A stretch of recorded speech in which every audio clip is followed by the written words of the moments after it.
Hello everyone, कैसे हैं आप सभी। आई होप सारे लोग बढ़िया और मज़ेदार होंगे और आपकी तैयारी आई होप बहुत शानदार तरीके से चल रही होगी। आप लोग तैयारी बिल्कुल कमर कस के करिए अभी, है ना। डेट शीट भी आपकी रिलीज हो चुकी है। एग्ज़ाम होने एक डेढ़ महीने के बाद एग्ज़ाम होना बिल्कुल तय है, तो अपनी कमर कसिए और बिल्कुल शानदार तरीके से आप लोग को तैयारी करनी है। ठीक है बात। तो today again we are talking about 20 MCQs. आज फिर हम 20 एमसीक्यूज के ऊपर बात करने वाले हैं। जितनी भी वीडियोस मैंने सेंड करी हैं, 6 वीडियो सेंड हो गई हैं, 7वीं आज वीडियो आपके पास आने वाली है। इस वीडियो में 20 एमसीक्यूज रहेंगे और इस तरीके से हम लोगों के पास 120 एमसीक्यूज आज की मिलाकर हम लोगों के पास हो जाएंगे। फिर हम लोग परसों से हम लोग 1 तारीख से हम लोग बात करेंगे न्यू ईयर से about the question which are exam oriented, जो 3 मार्क्स के होंगे, 4 मार्क्स के होंगे, 6 मार्क्स के होंगे, जो बड़े इंपॉर्टेंट क्वेश्चन रहेंगे उनके ऊपर हम लोग बात करेंगे।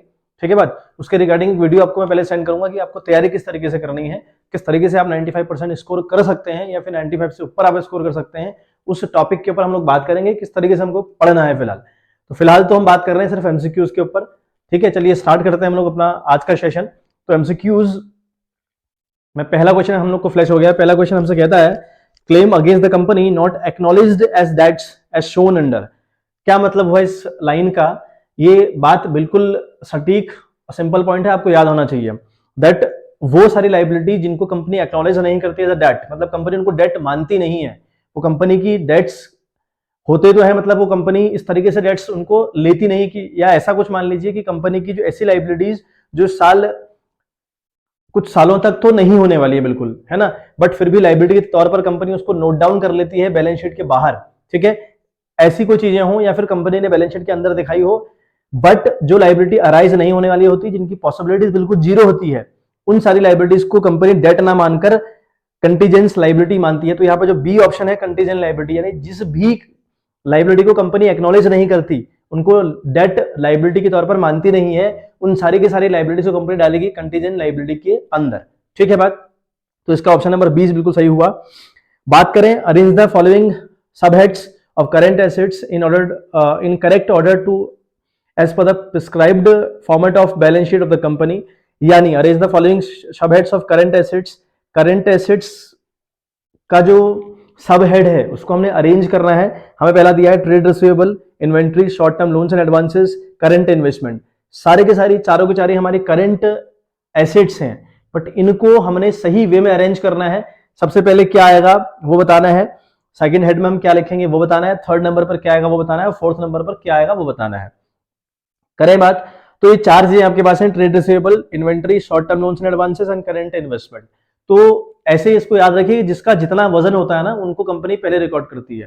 फॉर एग्जांपल जो आपके इन्वेस्टमेंट है उनका वजन ज्यादा है, जो आपने इन्वेस्टमेंट कर रखा ना उनका वजन ज्यादा है, क्योंकि उनके रिकवरी होने के बहुत चांस होते हैं, मतलब वो डूबेंगे नहीं। अगर हमने इन्वेस्टमेंट कर रखे हैं तो वो इन्वेस्टमेंट हमारी पूरे तरीके से लगभग सिक्योर रहते हैं। तो सबसे ज्यादा वजन हमारे करंट इन्वेस्टमेंट का होता है। तो पहला हमारा करंट इन्वेस्टमेंट यहाँ पर आएगा। ठीक है बात। अगली बात करें तो जो वजन है वो रहेगा इन्वेंट्रीज के ऊपर, क्योंकि इन्वेंट्री हमारी बहुत जल्दी कैश में कन्वर्ट होगी, हमें बेनिफिट देने वाली है। तो इन्वेंट्री सेकंड ऑप्शन पर आएंगी। थर्ड पर आप लिखेंगे, अगर हम बात करेंगे थर्ड पर क्या आएगा भाई, तो थर्ड पर ट्रेड रिसीवेबल आएगा। जो रिसीवेबल हमारा होने वाला है पैसा, जो हमने बेच रखा है सामान लोगों को उधार, जो हमारे डेटर्स हैं उनसे जो हमको पैसा रिकवर होने के चांस बहुत ज्यादा होते हैं, तो ये तीसरे नंबर पर आएगा। चौथे नंबर पर आएगा आपका, ठीक है, short term loans and advances. ठीक है बात। तो पहला नंबर चौथे वाले का हुआ, दूसरा नंबर सेकंड वाले का, तीसरा नंबर फर्स्ट वाले का, चौथा नंबर थर्ड वाले का। तो यानी ऑप्शन नंबर सी में ये ऑप्शन है, देखो, fourth second first and third. तो सी वाला ऑप्शन बेटा आपका बिल्कुल सही ऑप्शन हुआ। बात करें if the question number third की अगर हम बात करें, क्वेश्चन में लिखा है if the average inventory is ₹1 lakh and the closing inventory is 2 times more than that in the beginning, then the value the closing of the closing inventory of the closing inventory, तो लिखने में गलत हो गया। ठीक है बात देखो क्या कर रहा है क्वेश्चन की हम लोग बात समझे, उसकी लैंग्वेज समझे कि क्वेश्चन कहना क्या चाह रहा है। क्वेश्चन बात कर रहा है कि भाई जो हमारी एवरेज इन्वेंट्री है ना, जो हमारी एवरेज इन्वेंट्री रहेगी वो आपकी 1 लाख रुपए है। ठीक है बात। अब ये जो एवरेज इन्वेंट्री आती है ना, हम लोग को अच्छे से पता है कि भाई ये ओपनिंग इन्वेंट्री, ठीक है, opening inventory plus closing inventory, ठीक है, बटे 2 करके हमारा एवरेज निकलता है। ये तो हमको 1 लाख रुपए दिया हुआ है। ठीक है बात। ओपनिंग इन्वेंट्री और क्लोजिंग इन्वेंट्री दोनों को ऐड करिए, डिवाइड बाय 2 करिए, आपकी एवरेज इन्वेंट्री निकल आती है। ठीक है बात। अब यहाँ पर एक बात कर रहा है क्वेश्चन की, जो क्लोजिंग इन्वेंट्री है ना, जो क्लोजिंग इन्वेंट्री है वो कितनी है भाई? तो क्लोजिंग इन्वेंट्री के रिगार्डिंग क्वेश्चन ने बात कहा है कि the closing inventory is 2 times more than, भी लिखा है बेटा 2 टाइम्स। तो अगर हम देखो, हम जो ओपनिंग इन्वेंट्री है ना, एक पल के लिए अगर हम ओपनिंग इन्वेंट्री को, अपनी जो ओपनिंग इन्वेंट्री है उसे अगर हम एक्स मान लें, उसे हमने एक्स मान लिया, तो जो क्लोजिंग इन्वेंट्री है उसके रिगार्डिंग बात कही कि 2 टाइम्स, एक बात कही है 2 टाइम्स का मतलब दुगना हुआ, यानी 2x हुआ, और फिर मोर भी लिखा है, और मोर का मतलब होता है उसमें 1 भी प्लस होगा। ठीक है बात। तो कई बार जल्दीबाजी में हम लोग ना 2 टाइम पढ़ते हैं और हम उसे 2x कर दे रहे हैं, यानी हम अगर हम क्लोजिंग इन्वेंट्री इस तरीके से करेंगे, भाई क्लोजिंग इन्वेंट्री आपकी 2 टाइम्स है, वो तो समझ में आ रहा है कि इसका दुगना है, लेकिन ऐसा दुगना नहीं है, कहा है क्वेश्चन ने सब दुगने की बात नहीं है। क्वेश्चन ने कहा है कि 2 times more than the opening inventory, 2 times लिखा है, फिर एक वर्ड यूज किया मोर। मोर का मतलब है +1 भी होना है, +1 in the sense x plus होना है। तो ये है आपकी क्लोजिंग इन्वेंट्री 2x + 1। तो ये गलती हम लोग अक्सर करते हैं, ये बहुत आसान एमसीक्यूज लग रहा है, लेकिन यहाँ पर इसकी ट्रिक है, ये 2x + x होगा, 2x ना करते हुए, है ना, सिर्फ 2x करेंगे तो गलत होगा हमारा आंसर। तो अब अगर हम देखें, x + 2x बट्टे 2 करके आया होगा भाई साहब 1 लाख रुपए। ठीक है बात, ये हुई है बात, है ना। अब देखें 1 लाख को 2 से मल्टीप्लाई करेंगे तो 2 लाख, और यहां पर हो जाएगा ये 4x, तो 4x बराबर हुआ 2 लाख। 1 लाख को मल्टीप्लाई किया 2 लाख से, क्रॉस मल्टीप्लिकेशन किया तो ये आया 2 लाख, 2 लाख रुपए। और x के ऊपर अगर हम बात करें तो 2 लाख यहां पर रहेगा और बटे जाएगा बटे 4। ठीक है, आई थिंक विजिबल हो रहा होगा, यस। तो 4 पंजे, यानी हमारा जो x आया बेटा वो तो आया 50,000 रुपए। हमारा जो x आया वो आया 50,000 रुपए। x हमने माना था ओपनिंग वाली को, यानी ओपनिंग तो आ गई हमारी 50,000 रुपए। क्लोजिंग हमारी क्या थी? 50,000 की दुगनी + 50, यानी इसका दुगना हुआ 1 लाख रुपए, है ना, इसका दुगना 1 लाख हुआ। 2x का मतलब x के जगह पर रखोगे 50,000, 50,000 को 2 से मल्टीप्लाई करोगे, इट विल बिकम 1 लाख।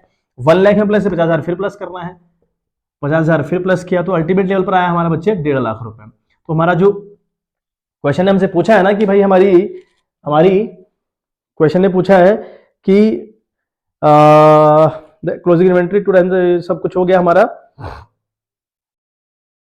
तो क्वेश्चन ने हमसे अल्टीमेट लेवल पर क्लोजिंग इन्वेंट्री पूछी थी कि क्लोजिंग इन्वेंट्री है कितनी, तो क्लोजिंग इन्वेंट्री हमारी बेटे 1.5 लाख रुपए आई, तो इसका बी वाला ऑप्शन सही ऑप्शन हुआ। ठीक है बात। चलो आगे हम बात करते हैं 4th क्वेश्चन के ऊपर। Discount receive on making payment to supplier would result in, देखें यह बात, inflow, outflow, no flow of cash, none of this. मतलब जो डिस्काउंट रिसीव किया on making payment to the supplier would result in, देखिए ऐसा कुछ हमें दिया है, माना हमारा कोई डेटर था 1 लाख रुपए का, इस बात को आराम से समझिएगा, हमारा डेटर था कोई 1 लाख रुपए का डेटर हम लोग के पास है, इस डेटर को हमने पेमेंट करनी चाहिए। ठीक है बात, इस डेटर को मैंने पेमेंट करनी चाहिए कि भाई ले तू अपना 1 लाख रुपए पकड़, लेकिन इस डेटर ने कहा मुझे 1 लाख नहीं चाहिए, मुझे 99,500 दे दो, आप 500 का डिस्काउंट ले जाओ, 500 का डिस्काउंट ले जाओ। अब जरा सोचने वाला मुद्दा है, जो मुझे 500 का डिस्काउंट मिला ना, क्या उसने मुझे 500 का नोट दिया? 500 रुपए दिए क्या आपको? नहीं दिए। आंसर इज नो, नहीं भैया, हमने तो 500 रुपए रिसीव किए थोड़ी है। हाँ, डिस्काउंट उसने जरूर दिया, हमने उसको पेमेंट कम करी, हमने पेमेंट कम करी, मतलब जहां हमारा 1 लाख जमा था वहां हमारा कितना गया? 99,500 रुपीज, यानी 500 की पेमेंट हम लोगों ने करी नहीं, तो हमें डिस्काउंट रिसीव हो गया। अब इस 500 वाले बेनिफिट की ओर अगर हम देखें तो हमें 500 का सीधा कैश वाला बेनिफिट नहीं हुआ। अगर ऐसा है तो इस 500 रुपए से ना तो इनफ्लो होगा ना आउटफ्लो होगा। ठीक है, ना इनफ्लो ना आउटफ्लो। तो अल्टीमेट लेवल पर अगर हम आंसर देखें तो इसमें हम आंसर देखेंगे तो that will be no flow of cash. Answer जो हमारा सी वाला ऑप्शन है that is the correct option, no flow of cash. अगर हम ऐसा कुछ करते हैं तो हमारा नो फ्लो ऑफ कैश आएगा। ठीक है बात, चलिए समझते हैं नेक्स्ट वाली बात। क्वेश्चन कह रहा है कि under which type of activity will you classify dividend receive by a finance company while preparing cash flow statement. देखें, जब हम बात कर रहे हैं एक फाइनेंस कंपनी की हम लोग अगर बात करें तो फाइनेंस कंपनी का जो मेन काम हुआ वो काम हुआ लोगों को लोन प्रोवाइड करना, लोगों को पैसा प्रोवाइड करवाना, है ना, लोगों से लोन लेना, लोन पर इंटरेस्ट देना, लोन पर इंटरेस्ट लेना देना, मतलब अल्टीमेट लेवल पर सारा का सारा काम जो पैसे वाला हुआ वो उसका मेन काम हुआ। और जो मेन काम किसी कंपनी का होता है उस मेन काम को हम बोलते हैं ऑपरेटिंग एक्टिविटी।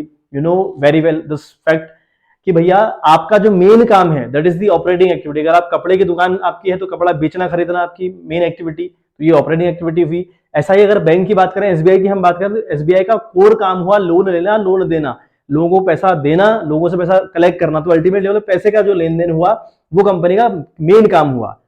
अगर किसी फाइनेंस कंपनी की हम बात कर रहे हैं तो फाइनेंस कंपनी ने अगर डिविडेंड रिसीव किया तो वो डिविडेंड रिसीव करना उसकी ऑपरेटिंग एक्टिविटी के अंदर आएगा। ठीक है बात, तो इसका जो ऑप्शन नंबर बी है बेटे वो सही ऑप्शन है। बात करें छठे वाले की, in case of the finance enterprise, बात सेम एसबीआई की हो रही है, पीएनबी की बात हो रही है, या किसी ऐसी ऑर्गेनाइजेशन की बात हो रही है जो पैसे में डील करती है। In the cash flow resulting from interest and dividend receive and interest paid should be classify as cash flow from investing, operating, financing और नन ऑफ दिस। फिर बात वही आई कि अगर आप फाइनेंस कंपनी की बात कर रहे हैं तो कंपनी अगर कैश देती है, लेती है, इंटरेस्ट लेती है, इंटरेस्ट देती है, लोन देती है, लोन लेती है, तो ये सारे काम उसके कोर काम हुए, मेन काम हुए, और मेन काम हमेशा ऑपरेटिंग एक्टिविटी के अंदर आते हैं। तो अगर आप डिविडेंड रिसीव कर रहे हैं या फिर इंटरेस्ट रिसीव कर रहे हैं या फिर डिविडेंड पे कर रहे हैं या फिर डिविडेंड रिसीव कर रहे हैं, तो ये सारी की सारी एक्टिविटी जाएंगी आपकी ऑपरेटिंग के अंदर। तो इसका बी वाला ऑप्शन सही हुआ। ठीक है बात, दोनों क्वेश्चन इंपॉर्टेंट है अपने आप में। बात करें PQR are partners in a firm sharing profit in the ratio 3:1. R is guaranteed a minimum profit of rupees 20,000 as his share of profit every year. Firm earn a profit of rupees 90,000. Partners will get, P will get 40,000, Q will get 30,000, R will get 20,000. First option. Option number B हमारे पास है, P को 45 मिलेंगे, Q को 30 और R को 15। C option हमारे पास है, P को 42, Q को 28 एंड R को 20,000। D option is none of these. तो क्या होगा, हम बात कर लेते हैं इसके ऊपर कौन सा ऑप्शन सही होने वाला है। चलिए बेटा, तो क्या है, PQR तीन पार्टनर्स किसी के फर्म के अंदर हैं, उनका जो प्रॉफिट शेयरिंग रेशियो है वो 3:1 है। ठीक है बात, एंड द प्रॉफिट इज 90,000। ठीक, अब इस R को मिली है गारंटी की that your profit would not be less than of rupees 20,000। आपका प्रॉफिट 20,000 से कम किसी भी वर्ष नहीं होगा, ऐसा क्वेश्चन कह रहा है हमसे। ठीक है बात करें अगर हम इस 20,000 को एक पल के लिए ना देखें, हम सिर्फ इनका जो शेयरिंग रेशियो है उस पर बात करें, तो क्या हुआ होगा, 90,000 आपको अल्टीमेट लेवल ऑफ प्रॉफिट, इस 90 को आप बांटने वाले हैं 3:2:1 में। ठीक बात, बटे आप कर देंगे 6, है ना, हम ऐसे तो करेंगे 3/6 एक का हिस्सा है, 2/6 दूसरे का हिस्सा है और तीसरे वाले का 1/6 का हिस्सा है। ठीक बात, यह बात हमको समझ में आती होगी अच्छे से। अब 6 से अगर हम 90 को काटे तो 15 टाइम हमारा 90 कट होता है। अब 15 3 * 45, तो यानी इस हिसाब से P को मिल रहे हैं 45,000 रुपी, Q को मिल रहे हैं 15 2 * 30,000 रुपी, एंड बात करें R की तो R को मिल रहे हैं इस हिसाब से 15,000, मतलब 15 1 * 15। ये कहानी हो रही है, बट आपने यहां पर गारंटी दी थी कि आपको भाई प्रॉफिट 20,000 से कम नहीं होगा, तो यानी अगर 20,000 से कम प्रॉफिट नहीं होने वाला है तो आपको R के अकाउंट में 5,000 रुपए प्लस करने पड़ेंगे। इसे हम डिफिशिएंसी कहते हैं, डिफिशिएंसी अराइज हो गई। अभी जो 5,000 रुपए कहां से रिकवर होंगे भाई, किसने गारंटी दी, क्वेश्चन में लिखा ही नहीं है गारंटी किसने दी। अगर गारंटी किसने दी है क्वेश्चन में ना लिखा हो तो जो पुराने वाले पार्टनर्स हैं, जो रिमेनिंग पार्टनर्स हैं, वो लोग इस डेफिशिएंसी को बॉर्न करते हैं। अब कैसे करेंगे बॉर्न, भाई 5 की डेफिशिएंसी निकल कर आई है ना, वो डेफिशिएंसी कौन झेलेगा, P और Q झेलेंगे। किस रेशियो में झेलेंगे, आप R को हटाइए, क्या रेशियो बचा, 3 और 2, तो 3-2 में ये लोग इस डेफिशिएंसी को झेलने वाले हैं। तो 5,000 × 3:2/5, इन दोनों को जोड़ा 5 आ गया, है ना, और 3/5 एक झेलेगा, 2/5 का रेशियो एक झेलेगा। अगली बात करें 5 1 * 5 कटा, तो 1 3 3,000 रुपए, तो यानी P को झेलने पड़ेंगे 3,000 रुपए, इस P को झेलने पड़ेंगे 3,000 रुपए।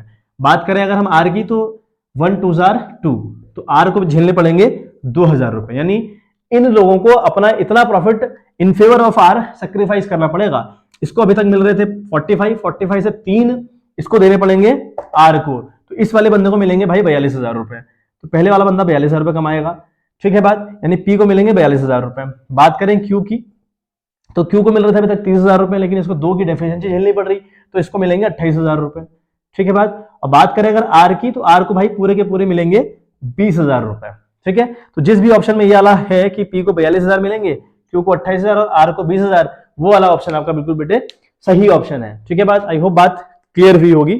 तो 7वें क्वेश्चन में जो सी वाला ऑप्शन है बेटा, सी वाले ऑप्शन में लिखा है आपका 42, 28 और 20, तो सी वाला ऑप्शन इसका सही ऑप्शन हुआ। बात करें हम 8th वाले क्वेश्चन की, तो 8th में लिखा है कि section number 43 of Indian partnership act 1932 deals with dissolution of the firm by जो section number 43 of the partnership act 1932 है वो ये कहता है कि आपकी फर्म डिसॉल्व तभी होगी जब आप उसके लिए एक नोटिस पहले प्रिपेयर करेंगे। आपको 14 डेज बिफोर एक नोटिस देना पड़ेगा जिसमें आप ये कबूल कर रहे हैं, ये बात रख रहे हैं कि हमें अपनी फर्म डिसॉल्व करनी है, और उसका बिल्कुल स्पेसिफिक रीजन आपको देना पड़ेगा why you want to dissolve your firm. तो that notice will be the answer of this question, कि आपको नोटिस देना पड़ेगा। तो जो सेक्शन नंबर 43 है वो नोटिस के ऊपर बात करता है, ठीक है बात। तो यहां पर नोटिस वाला ऑप्शन यानी सी वाला ऑप्शन बिल्कुल सही ऑप्शन हुआ। बात करें 9th क्वेश्चन की, accounts Guru limited purchase land and building from Saxena limited for a book value of ₹20 lakh. तो अकाउंट्स गुरु लिमिटेड ने सक्सेना लिमिटेड से एक एसेट्स खरीदी, बिल्डिंग खरीदी, कितने की भाई? 20 लाख रुपए की। The consideration was paid by, payment किस तरीके से की गई? Issuing 12% debenture. जितनी भी ये 20 लाख की बिल्डिंग थी उस 20 लाख के बदले अकाउंट्स गुरु लिमिटेड ने सक्सेना लिमिटेड को क्या दिया भाई? 12% debenture of ₹100 each at a discount of 20%। 20% के डिस्काउंट पर आपको 100 रुपए के हिसाब से, है ना, उस पर 20% का डिस्काउंट रहा तो आपको 12% डिबेंचर इशू कर दिए गए।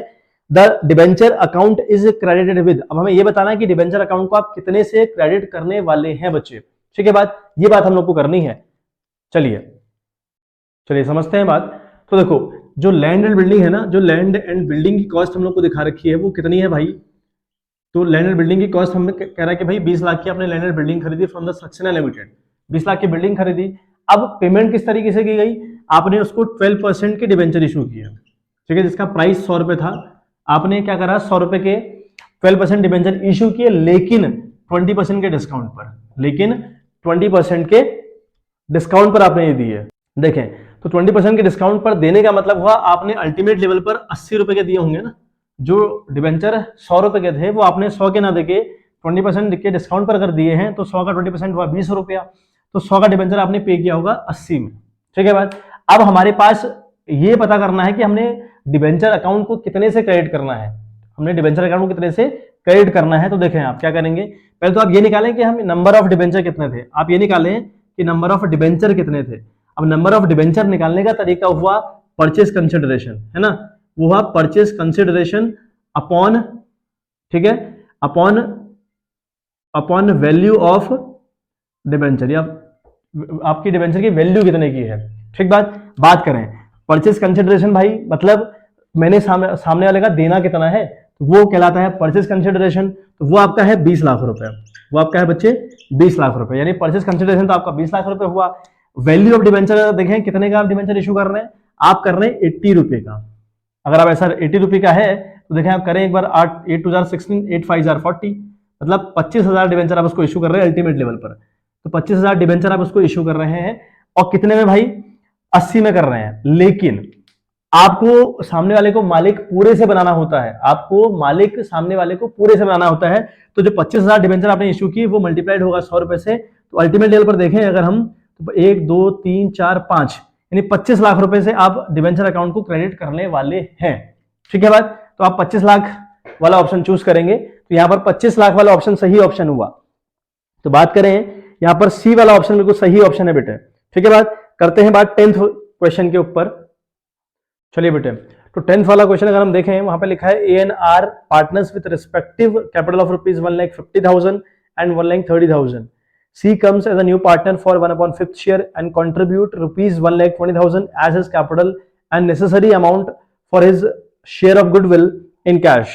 The profit and loss account shows a credit balance of ₹50,000. The goodwill brought by C will be. We have to tell that, or we have to calculate that what amount of goodwill will be brought by C, ठीक है बात। तो हमें ultimate level पर देखना है कि C कितनी कैपिटल इस फॉर्म में लेके आने वाला है, ठीक है बात। तो हमें जो ऑप्शन हमें दिए पहले तो वो हम देखें हमें इन्फॉर्मेशन कितने दी है। ए की कैपिटल 1,50,000 रुपए, आर की कैपिटल 1,30,000 रुपए, सी आएगा 1,20,000 रुपए लेके, 1/5 का शेयर रहेगा उसका। प्रॉफिट कंपनी का है 50,000 रुपए, दिखा रहा ना कि profit shows a credit balance of ₹50,000, तो यानी कंपनी को उस साल प्रॉफिट भी हुआ है। अब इसमें करना क्या है, कितनी गुडविल सामने वाला लेकर आएगा ये डिसाइड करने के लिए हमारे पास, ठीक है बात, हमारे पास एक टेक्निक है। दैट हम क्या करें, the first of all we have to find out net worth of the company, net worth of the company. तो कंपनी की कितनी नेट वर्थ है पहले हम वो निकालें। तो कंपनी की नेट वर्थ निकलती कैसे है भाई, कंपनी की नेट वर्थ निकलती कैसे है, कितनी कैपिटल ए की, कितनी आर की, कितनी ये लेके आ रहा है, ये सब ऐड होंगे, 1,50,000, 1,30,000, 1,20,000, ठीक है बात करें और 50,000 रुपए हमको प्रॉफिट हुआ पर, तो 1,50,000 तो ये हो गया, 50,000 ये हो गया, 2 लाख, 2 3 3,30,000 और ये 20 करे 50 और ये 4, ठीक है। तो अल्टीमेट लेवल पर हमारे पास बन रही है 4.5 लाख रुपए की वर्थ, ठीक है। तो हमारे 4.5 लाख की बनेगी total net worth of the company. कैसे, 1,50,000, 1,30,000, 50 और 1,20,000 सबको प्लस करना होता है, तो आपकी अल्टीमेट लेवल पर 4.5 लाख रुपए की नेट वर्थ बन गई।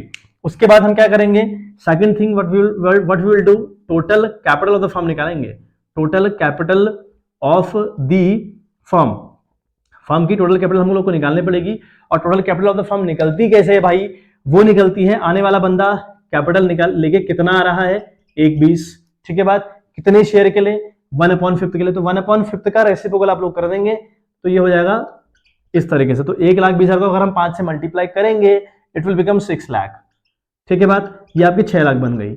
यानी total capital of the firm हुई 6 लाख रुपए और टोटल जो net worth of the company हुई 1.5 लाख रुपए। इन दोनों का डिफरेंस यानी नेट वर्थ और total capital of the firm का जो डिफरेंस है वो 1.5 लाख रुपए है।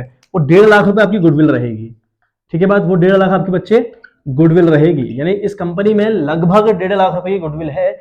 उस 1.5 लाख में इस बंदे का शेयर कितना है भाई, 1/5, ठीक है। तो 5 3 15, तो अल्टीमेट लेवल पर इस बंदे को 30,000 रुपए फर्म में एज अ गुडविल लाने होंगे, ठीक है। तो ये 30,000 रुपए लेकर आएगा। तो जहां पर भी आपका ऑप्शन 30,000 वाला ऑप्शन है, that option is the correct option, ठीक है बात।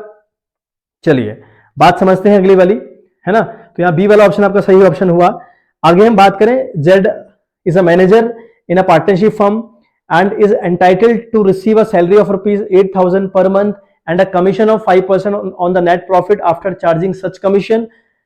Then बात करता है profit for the year is rupees 13,56,000 before charging salary and commission. The total remuneration of Z is, यानी अल्टीमेट लेवल पर Z को सैलरी और कमीशन मिला के कितना मिलने वाला है, that amount we have to find out, ठीक है बात। चलिए बात करते हैं क्वेश्चन के ऊपर हमें इन्फॉर्मेशन क्या क्या गिवन है। तो बात करता है कि अल्टीमेट लेवल पर सी को कितना रेम्यूनरेशन मिलने वाला है in total, we have to find out that amount.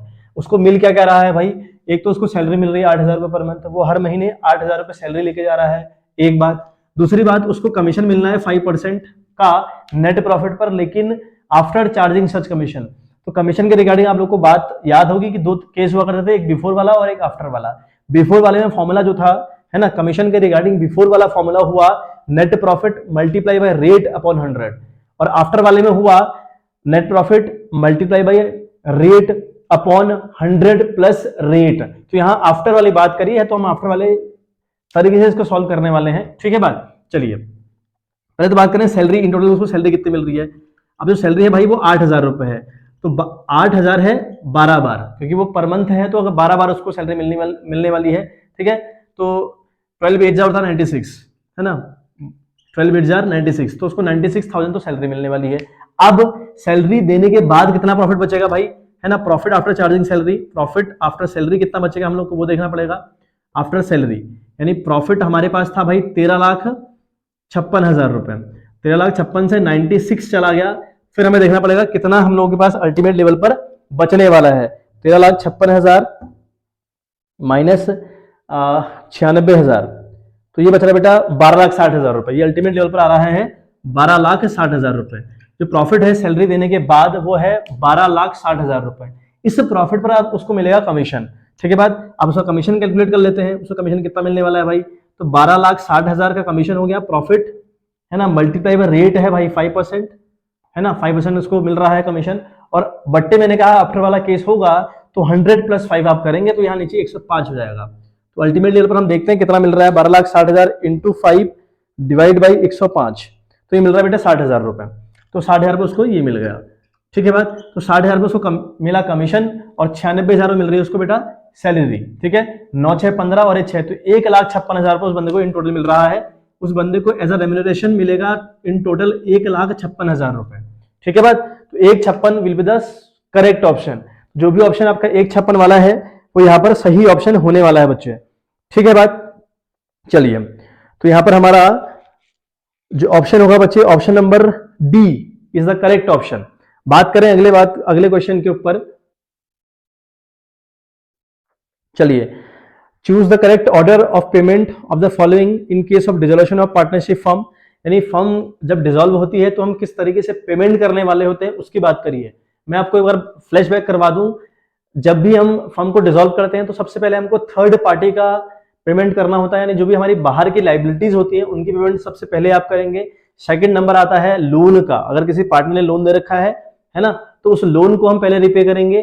फिर थर्ड ऑप्शन हमारे पास आता है कैपिटल का, तो थर्ड वाली जो बारी है वो कैपिटल की फी।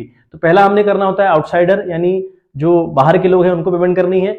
सेकंड ऑप्शन पर आपका लोन की बात हम करेंगे, अगर किसी पार्टनर ने फर्म को लोन दिया है तो उसकी पेमेंट हम पहले करेंगे। थर्ड लास्ट में जाकर हम किसी पार्टनर की पेमेंट करते हैं। तो यहाँ यही क्वेश्चन ने पूछा है हमसे कि सही ऑर्डर क्या होगा। तो देखो यहाँ पर तीन ऑप्शन आपके पास हैं। टू ईच पार्टनर, पहले लिखा है to each partner proportionately what is due to him और her from the firm for advances, है ना, फ्रॉम हिज कैपिटल। तो अगर उसने लोन दे रखा है फर्म को तो उसकी पेमेंट पहले करते हैं क्या? नहीं। अब big no for it, second number इसका आता है। ठीक है बात। तो यहाँ जो सही सीरीज होगी ना बेटा, वो सीरीज होगी थर्ड वाला पहले आएगा। तो थर्ड वाले में लिखा है for the debt of the firm to the third party, तो पहली पेमेंट थर्ड पार्टी की आप करेंगे, फिर आप बारी आएगी लोन की, फिर बारी आएगी कैपिटल की।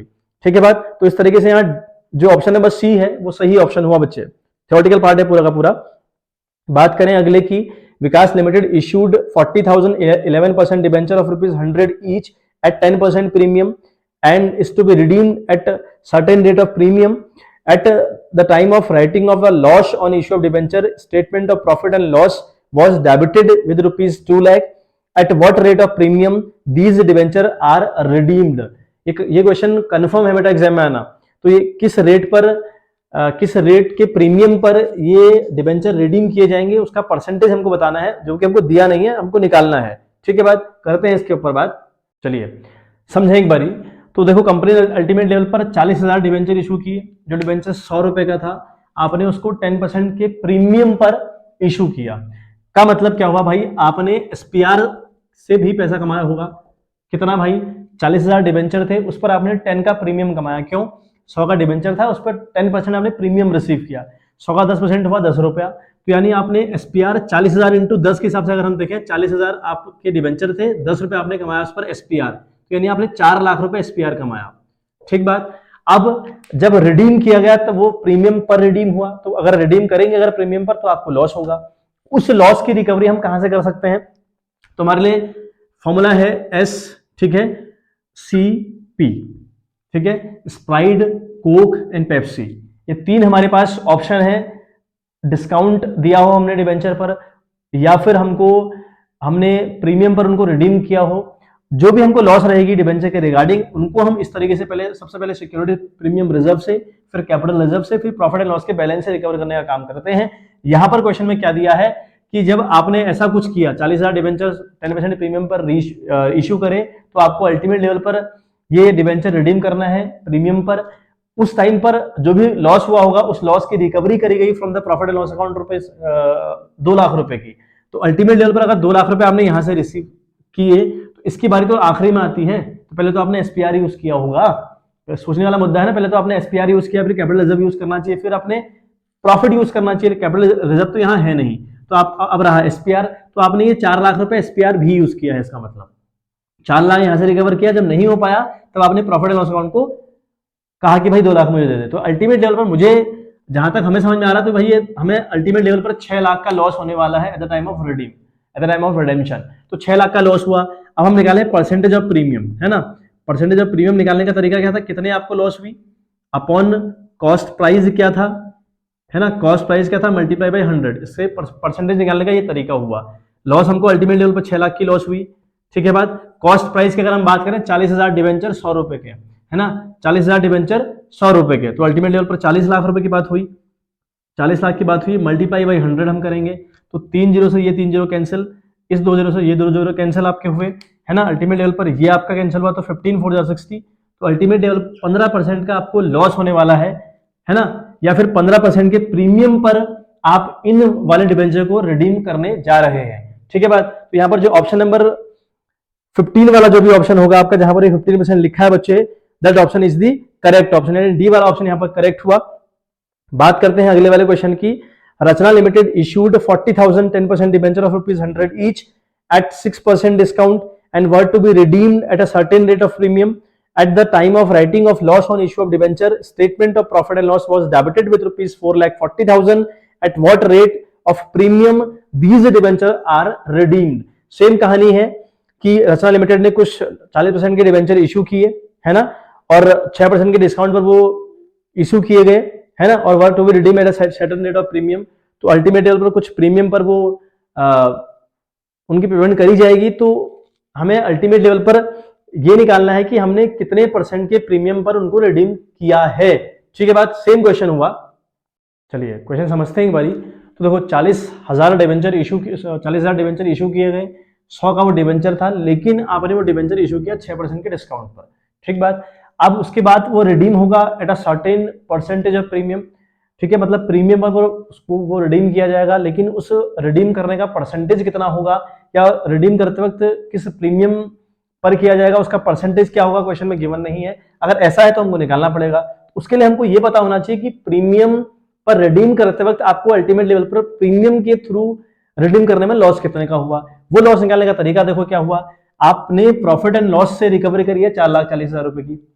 ऑप्शन आपके पास पहला है कि आप एसपीआर यूज करें, फिर आप कैपिटल रिजर्व यूज करें, फिर आप करें प्रॉफिट को यूज। यहां पर एसपीआर का तो ऑप्शन है नहीं, एसपीआर यहां तो है नहीं ना, पिछले क्वेश्चन में एसपीआर दिया था, यहां दिया नहीं है, तो यहां एसपीआर तो है नहीं। फिर भी आपने प्रॉफिट से यूज किया, तो प्रॉफिट से आपने 4,40,000 की लॉस को रिकवर किया। अब ये देखो कि 4,40,000 का लॉस हमको प्रीमियम रिडीम करते वक्त हो रहा है कि हमको पहले भी हो रखा है। तो यहां हम देखें पहले भी हमको लॉस हुआ है। 6% का मतलब हुआ 100 का 6%, 6 रुपए का लॉस हुआ। 6 रुपए का लॉस 40,000 डिबेंचर पर, 6 चौको 24, तो 2,40,000 का डिबेंचर पर जो हमको लॉस हुआ ना, वो इशू करते वक्त हुआ। 2,40,000 का नुकसान हमको इशू करते वक्त हुआ, और यहाँ प्रॉफिट से रिकवरी करी है 2,40,000 रुपए की। अब अगर हम 2,40,000 की बात करें, यहाँ 4,40,000 रुपए की हमने रिकवरी करी, लेकिन उसमें से 2,40,000 पर डिस्काउंट वाला लॉस था, तो अल्टीमेट लेवल पर बचा 2 लाख रुपए। तो 2 लाख का लॉस आपका प्रीमियम वाला लॉस है। ये जो लॉस होगा ना 2 लाख रुपए का, वो आपको प्रीमियम पर रिडीम करने से हुआ होगा। अब अगर ऐसा है तो परसेंटेज ऑफ प्रीमियम निकालें, परसेंटेज ऑफ प्रीमियम कितना था भाई उस टाइम पे, तो लॉस कितना हुआ 2 लाख रुपए।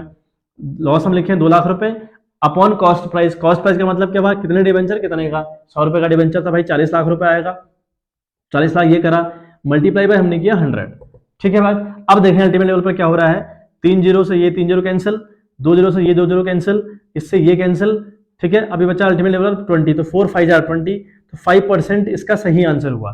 ठीक है, गलती से मुझसे यहाँ पर आंसर नंबर ए मैंने लिख दिया है, ऑप्शन नंबर ए इसका सही नहीं है, इसका डी वाला ऑप्शन सही है। तो ये आप सही कर लीजिएगा, पीडीएफ बनाते वक्त वो गलती से ए टाइप हो गया, तो आपने डी करना है। ठीक है बात। और ये पीडीएफ आपको डाउनलोड कैसे करनी है, चैनल का अबाउट वाला जो सेक्शन होता है ना, जहां पर हम अबाउट करके लिखते हैं चैनल के बारे में, हम जानते हैं कि अबाउट वाला सेक्शन, वहां पर टेलीग्राम का लिंक अवेलेबल है।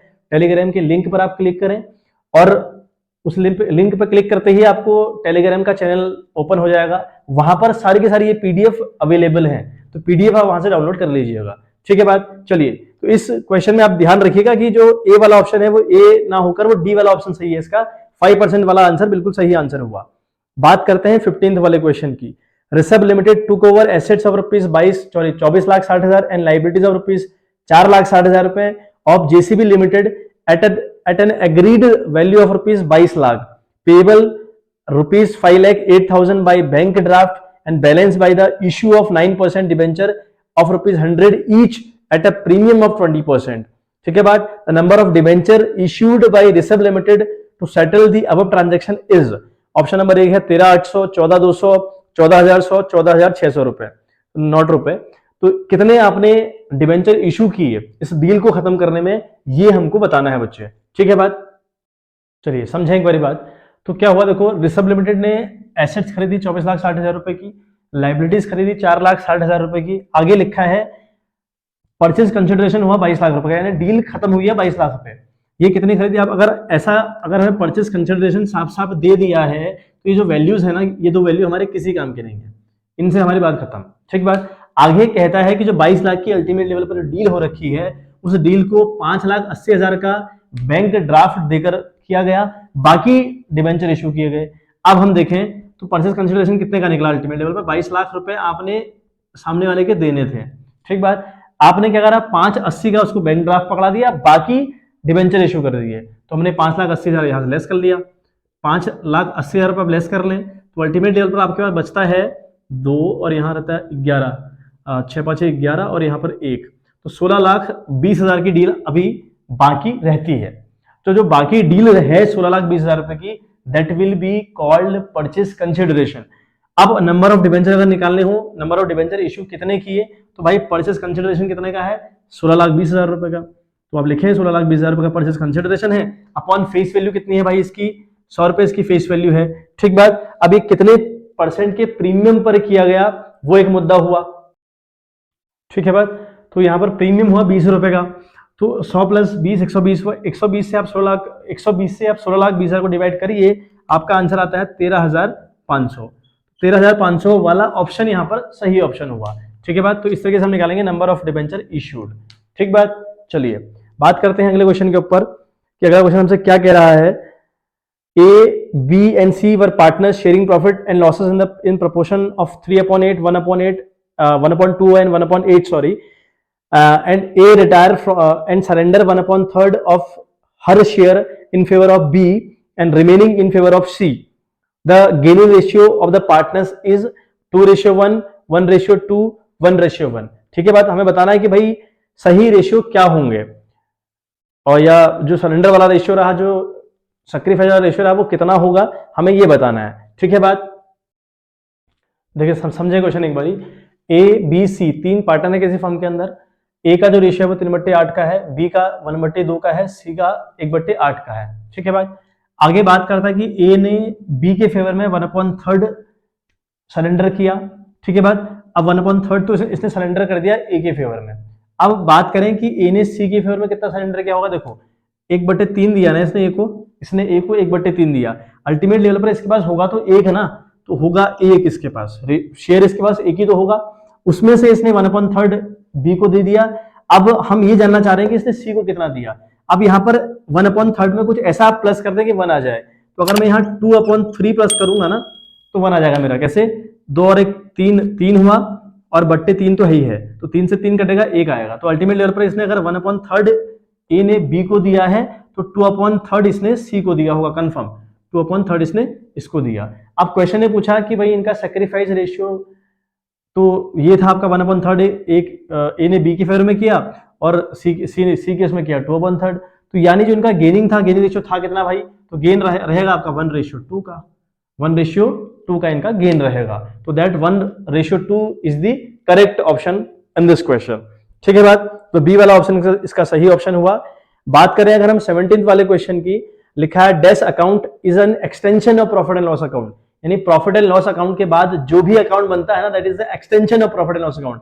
का मतलब हम प्रॉफिट बांटने का काम किसमें करते हैं भाई, हम प्रॉफिट बांटने का काम करते हैं profit and loss appropriation account में।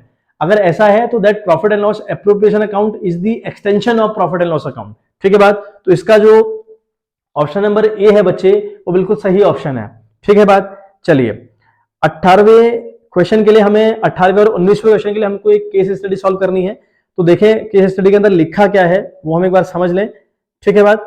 तो लिखता है कि that Riya and Sukhmeet commence the business in partnership on 1 April 2021, no partnership agreement was made.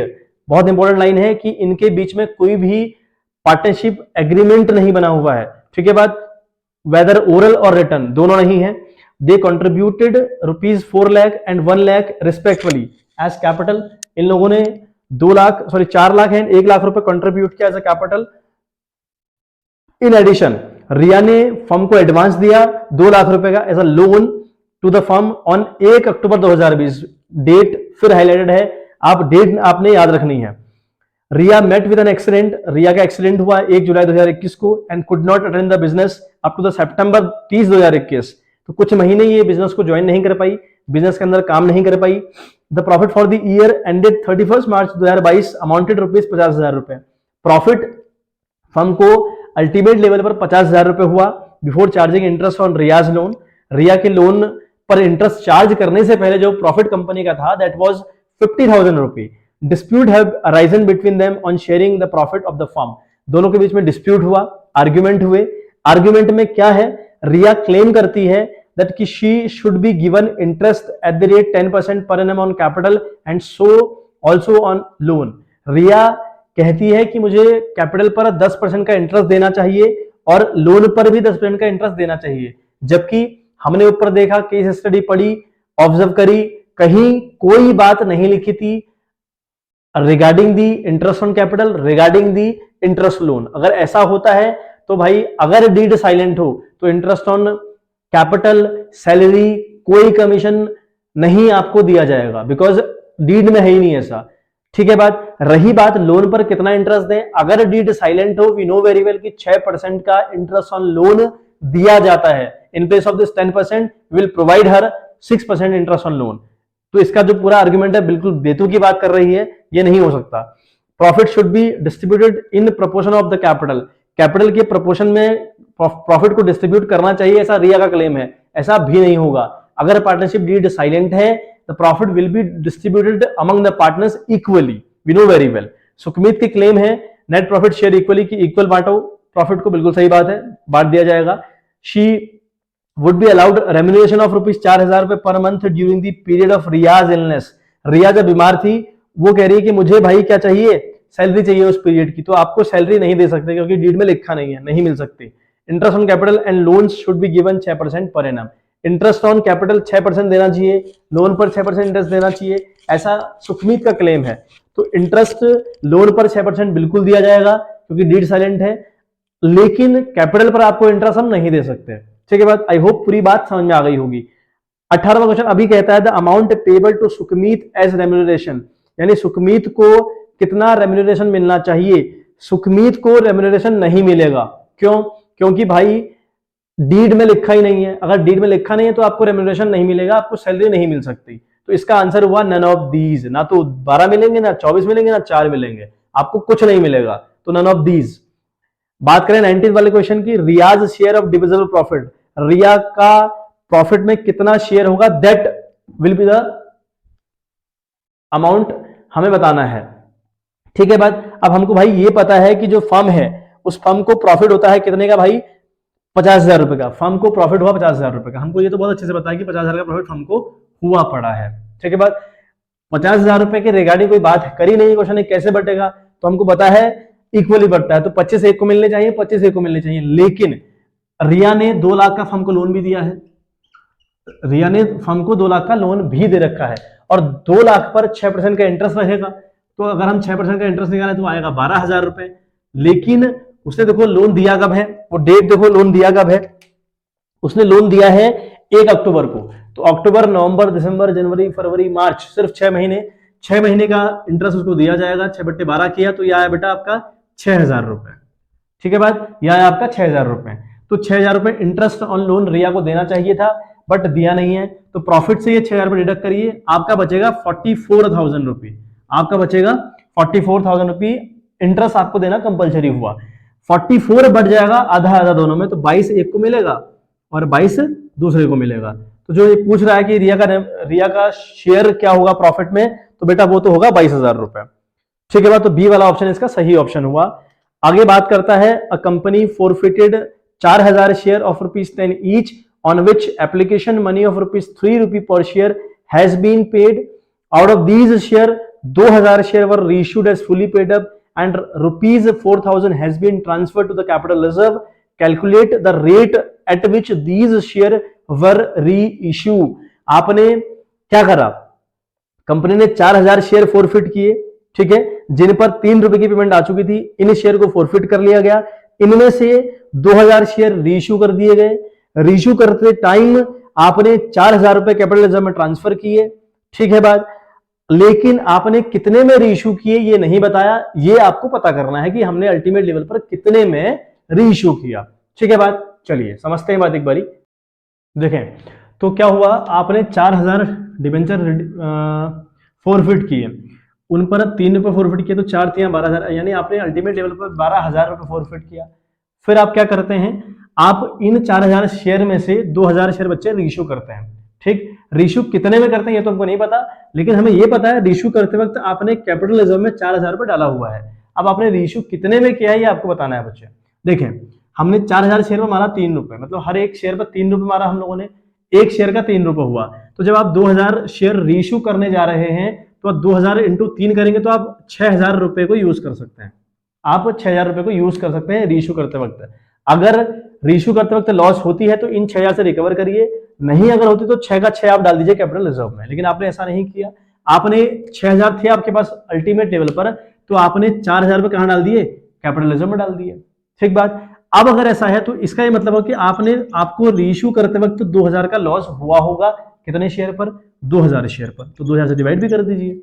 आपको अल्टीमेट लेवल पर 2000 का नुकसान हुआ 2000 शेयर पर, 2000 से 2000 कटा तो आया रुपए 1, यानी आपको 1 रुपए का नुकसान होता है रेशियो करते वक्त। शेयर था आपका 10 रुपए का, ठीक, 10 में से 1 का नुकसान अगर आपने झेला है तो इसका मतलब ये हुआ कि आपने रेशियो किया है इसको 9 रुपए में, तो आपका आंसर हुआ इस वाले क्वेश्चन का 9। ठीक है बात। तो जो बी वाला ऑप्शन है वो that is the correct option. ठीक बात। इस तरीके से 20 क्वेश्चन पूरे हुए। आई होप आपको बातें समझ आई होंगी, है ना। पीडीएफ आप डाउनलोड कर लीजिएगा टेलीग्राम के चैनल से। मैं आपको फिर कह रहा हूँ, चैनल के अबाउट वाले सेक्शन में हमारा जो टेलीग्राम का लिंक है वो अवेलेबल है, वहां से आप टेलीग्राम के चैनल से इस पीडीएफ को डाउनलोड कर लीजिए। दूसरी बात बच्चे, पीडीएफ डाउनलोड कर लेना और फिर उसको पढ़ लेना, याद कर लेना इज नॉट द कॉन्सेप्ट। आप कितना ही याद करके एग्जाम में जाइए, आपसे गलतियां होने के पूरे चांस होंगे। आपने एक बार वीडियो आराम से बैठ के देखनी है और किस तरीके से इनके बैकग्राउंड में कैसे सॉल्व कर रखे हैं, क्या टेक्निक सॉल्व करने की है, वो बहुत इंपॉर्टेंट है, वो आपने करनी है। ठीक है बात। चलिए मिलते हैं आपसे नेक्स्ट वीडियो, तब तक के लिए bye bye, have a good day.